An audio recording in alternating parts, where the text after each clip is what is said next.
So we are ready to finally start talking about how to derive the electron configuration of atoms. All right, so first things first, I'm gonna walk you through what the book describes, and then I'm gonna basically show you how I do this, from my point of view. What the book describes is okay, but it's not the best approach in my opinion. All right, so first you start with the Pauli exclusion principle, which means that you're only going to have two electrons per energy level. One of them will have spin up, the other one will have spin down. So two electrons per orbital, right? Okay, fine.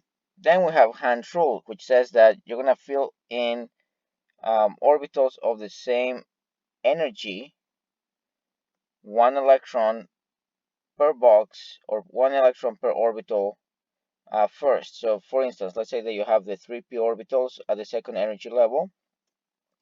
You will fill in electrons into each one of those boxes first before you start pairing up the electrons. And by the way, the arrow pointing up represents a spin-up electron. The third thing is called the Aufbau principle. And the Aufbau principle basically tells you that you're going to fill in energy levels of lower energy first, and then you're going to continue moving into higher and higher orbitals until you run out of electrons. Right, so for instance, the 2s to the 2sp, you will put in the first electrons in the 2sp before you start filling in electrons into the 2p orbital. And the book also shows you a method of trying to determine, which orbitals are going to be filled in a specific order. Namely, they have you list the energy level going from 1 down to 7, and from S to P, from P to D, and from D to F in this particular order. And then they tell you, okay, so if you go down and to the left in a diagonal and then continue doing that, that tells you the order of the orbitals. And that's fine. It gets you to the actual final answer, but it is overly complicated. In my opinion, there's no need to do that because you have the periodic table at your disposal and you should make use of it. So here's where I'm going to reintroduce the idea of the rows. I told you that the S groups and the P group elements, the row number corresponds to the actual value of the energy level. For the D block elements, the energy level corresponds to the row number minus 1, and for the F blocks, the energy level corresponds to the row number minus 2. So what we're going to do is simply read the periodic table starting from hydrogen and going all the way to the element for which you want the electron configuration. And you're going to basically read it the same way you read a book. You're going to read this from left to right, and you're going to go from top to bottom. So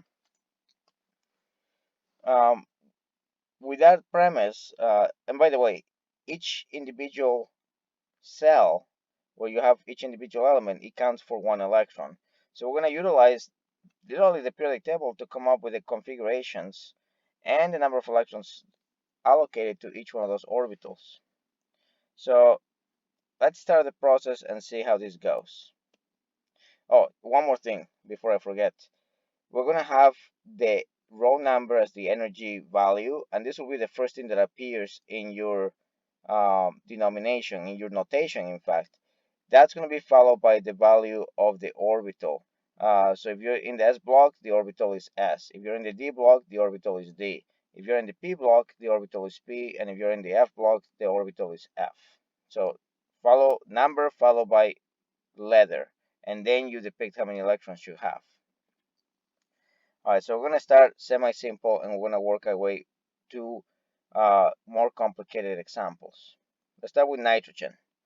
If you look at the periodic table, nitrogen, you should be able to locate it right here on the second row of the periodic table and group 5. So what we're going to do is we're going to start with hydrogen. And we're going to read from left to right until we run out of elements. And when we look at the first row, we only have two elements. And notice that I'm bringing helium, which is a noble gas, which usually is found here, just for the sake of simplicity. But you only have two electrons, and these two lie technically in group in the S block group. So what you would say is that you have a 1s, right? 1 because this is in the first row and this is the s block, s because you're dealing with the s block elements, and 2 because it's 1 and 2 boxes, so that's your 1s2. Now at that point, you're done with the first row. You move into the second row and you do the same thing. The first things you encounter are the S block elements. You're in the second row, so this ought to be the 2s, and you have 1 and 2 blocks in there, so you have a 2s with 2 electrons, and that's what we have here, 2s2. And then finally, we move on to the p block, and we have 1, 2, and 3 blocks until we hit nitrogen.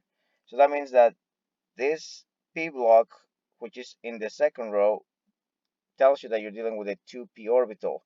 And because it takes 1, 2, and 3 blocks to reach nitrogen, this is a 2p orbital with 3 electrons. And like that, just by using the periodic table, you have derived the electron configuration of nitrogen. All right, let's take a look at something else. Let's take a look at sodium.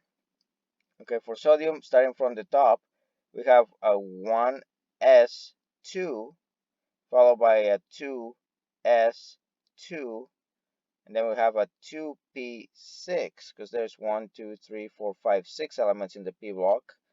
And then we move on to 3s, and since sodium is the first one in the series, this is 3s1, not 3s2.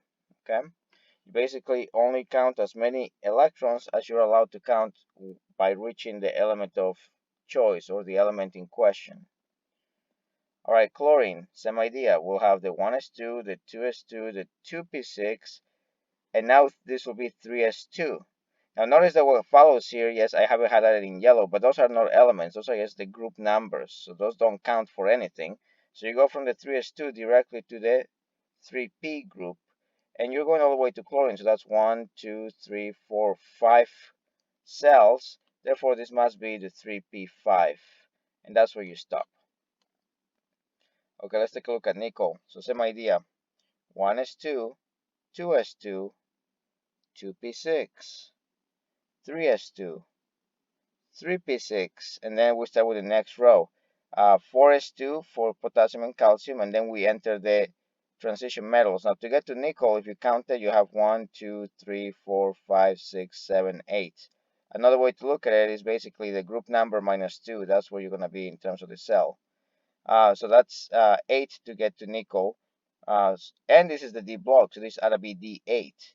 But the number that goes in front of the D is not 4, which is the group number, is actually 3 because we go with the row number minus 1 for the D block element. So this will be a 3D8 configuration. All right, in a similar manner, we have arsenic. And arsenic is all the way down here. So we will say 1s2, 2s2, 2p6, 3s2, 3p6, 4s2. You go through the entire transition metal series, so that will be 3d10.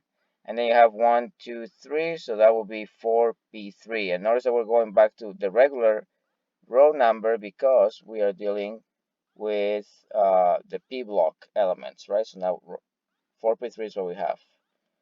All right, let's take a look at rhodium now. And for rhodium, we basically have to go all the way down here. So we have 1s2, 2s2, 2p6, 3s2, 3p6, 4s2, 3d10, 4p6. Okay, next row, 5s2. And we're stopping at rhodium, that's in group 9. So that will be 9 minus 2, 7. So this ought to be the 4d7. And once again, row number minus 1 because we're dealing with a transition metal. And there you have it, 4d7. All right, last example, rhenium. Now, rhenium is all the way down here. So what we would say is 1s2, 2s2, 2p6, 3s2, 3p6, 4s2, 3d10, 4p6, 5s2, 4d10. Once again, 4d10 because this is row minus 1 for the transition metals. Then you go back to regular, so this will be 5p6. And now we go into the next row, which will be 6s2. All right, now here's where people make a mistake. They'll start counting the transition metals and they'll forget that the lanthanides, so all the groups here in purple, actually fall in between the S and the D block. So after you have the 6s2, you're going to have the 4F14 because you're going to go through this entire series. Now, one thing to notice is that if you actually count the cells, you have 1, 2, 3, 4, 5, 6, 7, 8, 9, 10, 11, 12, 13, 14, 15. Not 14, but actually 15 cells. And that's because the last cell is meant to be taking place right here, the empty placeholder pretty much. So you only have 4 electrons in the F orbital, and also because you're in the 6th row, for the F elements, you do rho minus 2. So 6 minus 2 will tell you that this is the 4F14. And at that point, you just count and see where rhenium falls. This is in group 7. 7 minus 2 will tell you that you have 5 blocks up until rhenium. So just to recap, you'll have everything up until xenon, and then you have 6s2, 4f14, including this element. You go up to 5d5. And once again, 5d5 because it's rho minus 1 for transition metals, 4f14 because it's rho minus 2 for the f block elements. So something to be aware of. That's the configuration. All right, now one additional factor. If you notice, all of these elements contain a full configuration. For most of them is the P6 something. So like this is 2p6 or 3p6 or 4p6 or 5p6. And for the elements that are small in the second row, we're talking about the 1s2 as well. Those are basically the configurations in red, the configurations of the noble gases. And we think of those electrons as being there to balance the charge, but they don't really get involved in chemistry. So instead of writing them all out like I did, you could literally just go based on the noble gas, the last noble gas that you go through before you get to your element of choice, and simply substitute it by writing in brackets the noble gas element symbol, followed by the extra electrons that you have to go through to get to your desired element.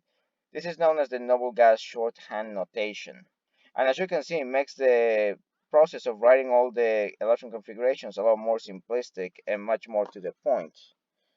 All right, so uh, the noble gas configuration is known as the core electrons, and the last set of electrons is known as the valence electrons. Technically, the 4s2 and the 3d8 for nickel are the valence electrons.